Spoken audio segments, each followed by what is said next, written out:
Hello there everyone, nubkeks here, and welcome back to Nub Raids. We have a very, very good 10 times summon event coming tomorrow and running over the course of the weekend. It's going to tie into, I believe, the Summon Rush tournament, which is part of the Tatura Rhymehide Fusion event.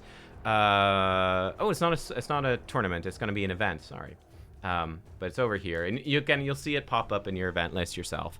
I'm going to do another video, by the way, where I'm going to look at the schedule for this event, for these events and tournaments. I believe that it might be possible to do this fusion without needing any shards, which makes it much more accessible to people that aren't prepared with shards saved up.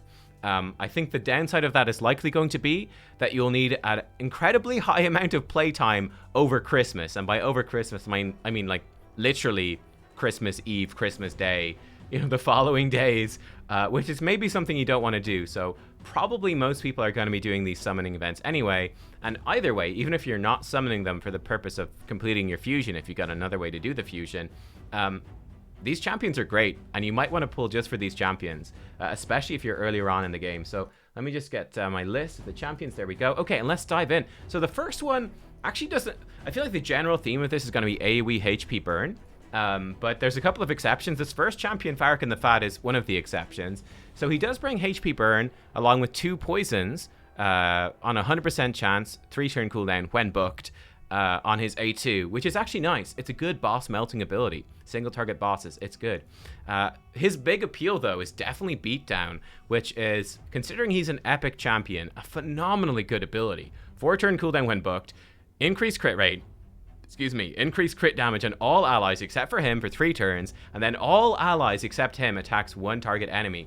This is just amazing. This is so good. This is melts, the Demon Lord clan boss. This will even be really good against Hydra as well. Be solid against Hydra so long as, you've some way to stop increased crit rate being spread around the Hydra heads. That would be pretty bad, so I'd avoid that. But yeah, this is a boss killing ability. Great against a lot of Doom Tower bosses as well, to just burn them down. Obviously incredible for faction wars. His A1 also gives you decreased defense. His passive spreads some of the incoming damage from him onto all allies. But yeah, I mean, Farrikan, he's just incredibly good for, especially the Demon Lord clan boss. Extremely, extremely good for that.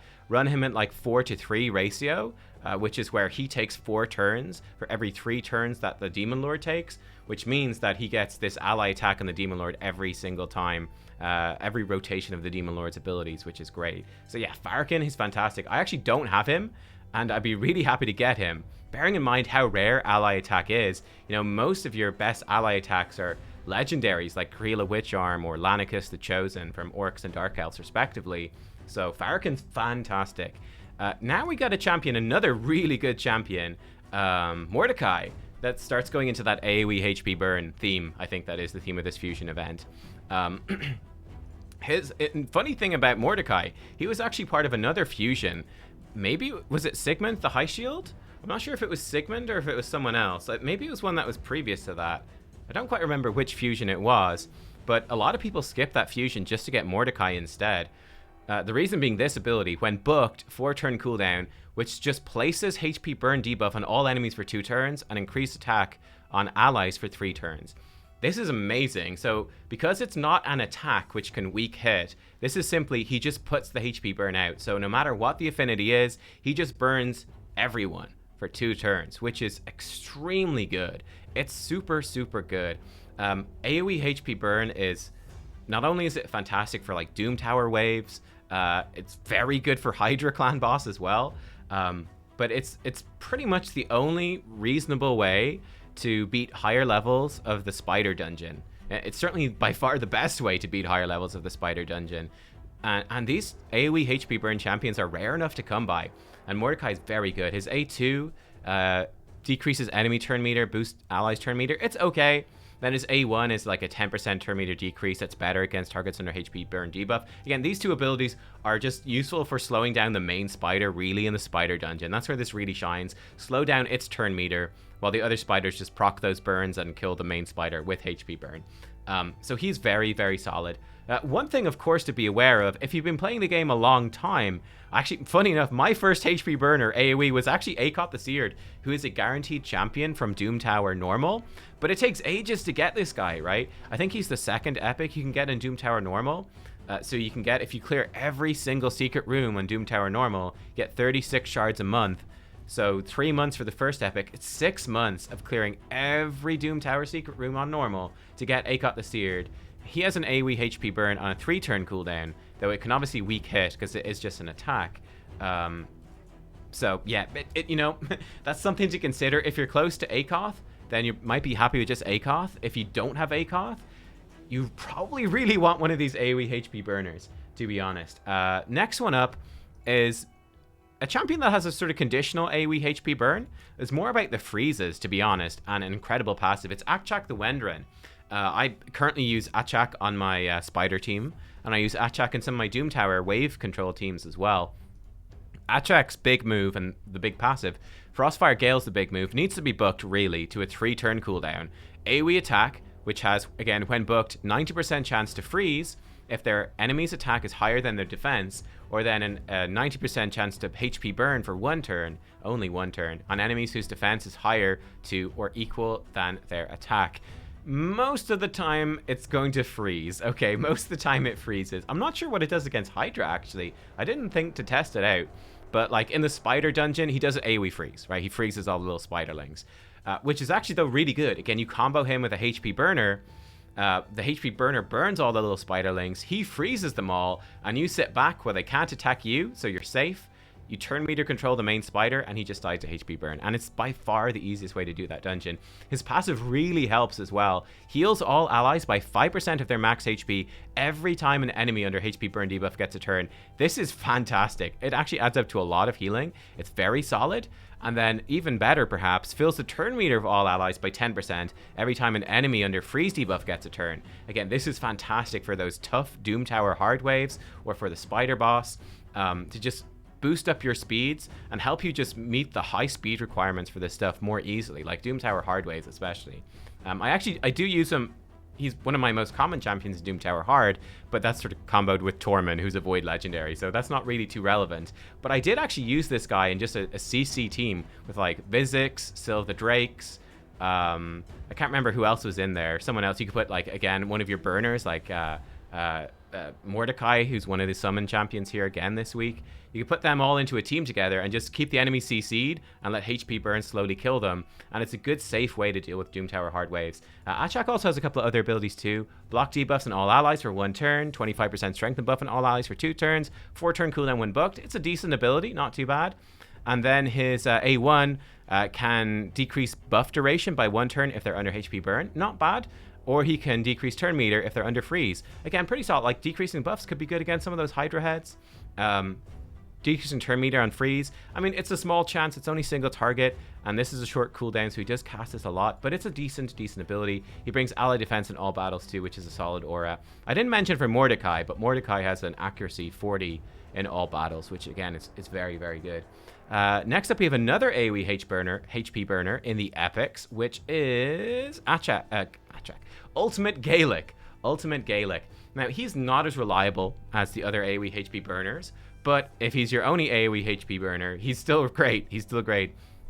So, Burning Rage, 4-turn cooldown when booked, attacks all enemies 2 times. Each hit has a 50% chance of placing HP burn debuff for 2 turns if he's under increased attack, and then also decreases turn meter on enemies under HP burn.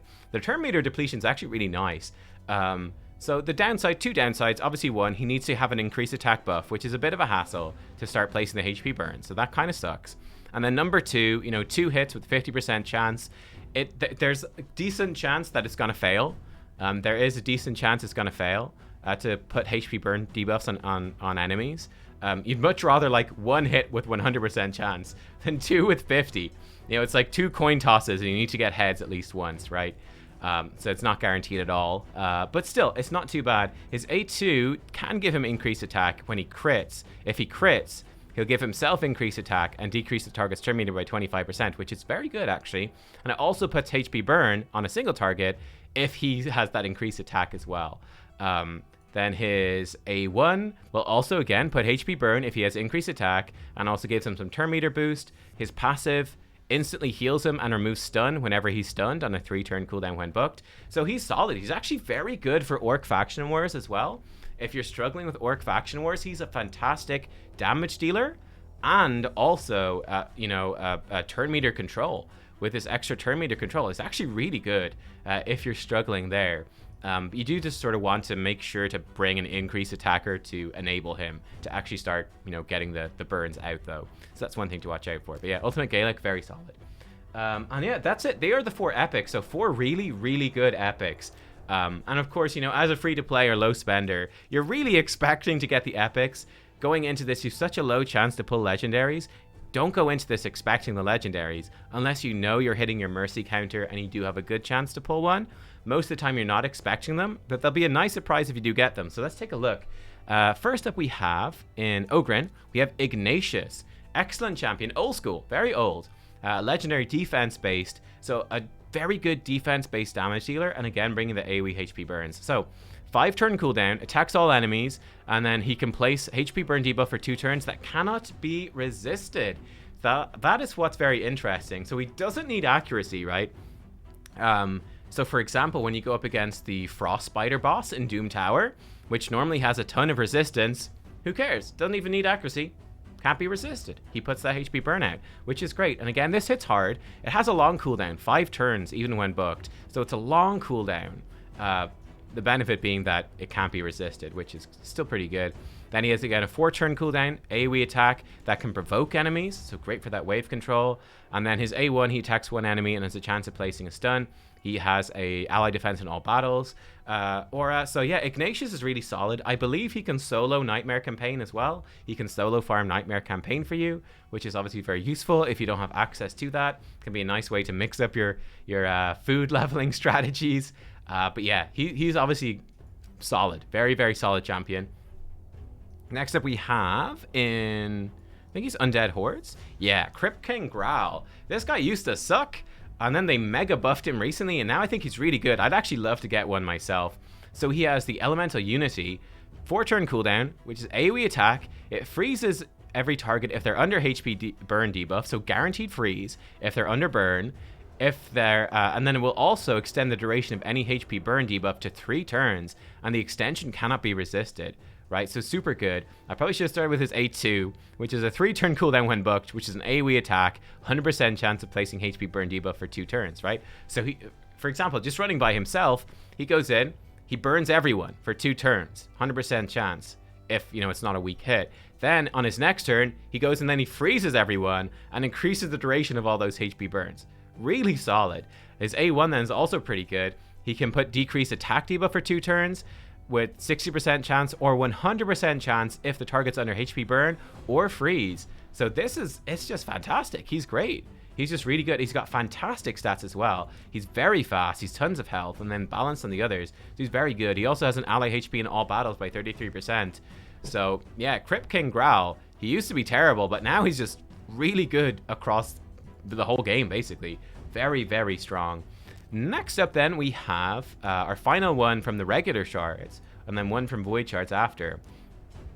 New champion, Kyoku, who's a defense-based legendary. I think she looks really cool too, really badass. So she has an AoE HP burn, surprise, surprise. It's a little bit funky, so it's a 4-turn cooldown. When it's booked, 100% chance of putting decreased attack for 2 turns. After doing this attack, has a 100% chance of putting HP burn debuff for 2 turns on any enemies that he didn't place a decreased attack debuff on. So this sounds kind of weird. The main thing that's happening here, though, is that if they already have decreased attack on them, so if someone comes in and decrease attacks first, then Kyoku comes in and then burns, right? Then burns them instead. So so long as you have a decreased attack on the enemies, it's a guaranteed HP burn, which is fantastic. So yeah, also I think if she weak hits, like if she AoEs and weak hits, I think Spider 25 is blue affinity, so she will weak hit some of those spiderlings, so she will HP burn them, so that's also decent as well. So not too bad. Her A3, very good. 4-turn cooldown when booked. Ally protection on all allies except this champion for 2 turns. Block damage buff on her for 3 turns, then gives her an extra turn. So she'll cycle through this cooldown faster, so the 4-turn cooldown's not that bad. But yeah, great ability for keeping your team alive. Her A1 attacks an enemy, 3 hits if the enemy's under 3 or more debuffs. Each hit can place weaken, really good. And then her passive is also fantastic. 4-turn cooldown when booked. Whenever she's hit with a critical hit, again on a 4-turn cooldown, heals all allies by 15% of their max HP, then puts 60% increased defense buff on all allies for 2 turns. Fantastic. Again, like Seeker does this as well. He's an epic. Seeker, very good for some defensive teams in Arena. She'll probably be a better version of that. She also brings ally defense 30% in all battles, which is solid. And she has, again, tons of defense and health. So she's very tanky, so she can survive with ally protection. Yeah, she's a great champ. I'd love to get her. She's brand new, and I'd love to try her out. And then finally, we have also a relatively new champion. As a Void legendary, Tumesia. The Foxy Fox. And again, she's all about that AoE HP burn. So I think this is her A2 is an AoE HP burn. Yeah. So 3-turn cooldown when booked. When booked, again, attacks all enemies with a 100% chance when booked of putting HP burn for 3 turns. So that's pretty nice. 3-turn cooldown, 3-turn HP burn. It's an attack, but she's void, so it won't ever weak hit. Also has a 75% chance, 100% chance when booked, of putting stun debuff for 1 turn on targets at 50% turn meter or more. Very good for wave control in Doom Tower Hard. Very good for Arena. Also has, again, 100% chance of putting decreased speed debuff for 3 turns on targets at less than 50% turn meter. So just all around fantastic. This would be particularly good against the Hydra clan boss. Just burn all the Hydra heads and decrease their speed. Super good. Her A3, 3-turn cooldown when booked, attacks an enemy, damage increases by 40% for each active HP burn debuff in the battle, up to 400%. Also has a 75% chance of decreasing the target's turn meter by 15%, decreases their turn meter by an additional 15% for each active HP burn debuff in the battle. This is, again, the spider dungeon. Just smash the spider dungeon, right? Stun all the spiderlings, decrease speed on the main spider, burn them all, then come in and smack that main spider and just completely drain his turn meter. Yeah, super nice. Her A1 can decrease defense, and then 100% chance if the target's under HP burn instead. So guaranteed decreased defense if they're under burn. Her passive, whenever an ally receives a freeze debuff, has a chance to replace it with HP burn debuff instead. And then whenever an ally is under HP burn debuff, she becomes herself immune to stun, sleep, freeze, fear, true fear, all that. So she's a good counter to like Torment in the Arena, for example. So yeah, Tumesia is very good. Now, I don't usually like, I think, for free to play or low spender, I think pulling Void Shards in a 10 times event, I will say, is a bad idea in my opinion, because the chances of getting a champion, a legendary, is so low.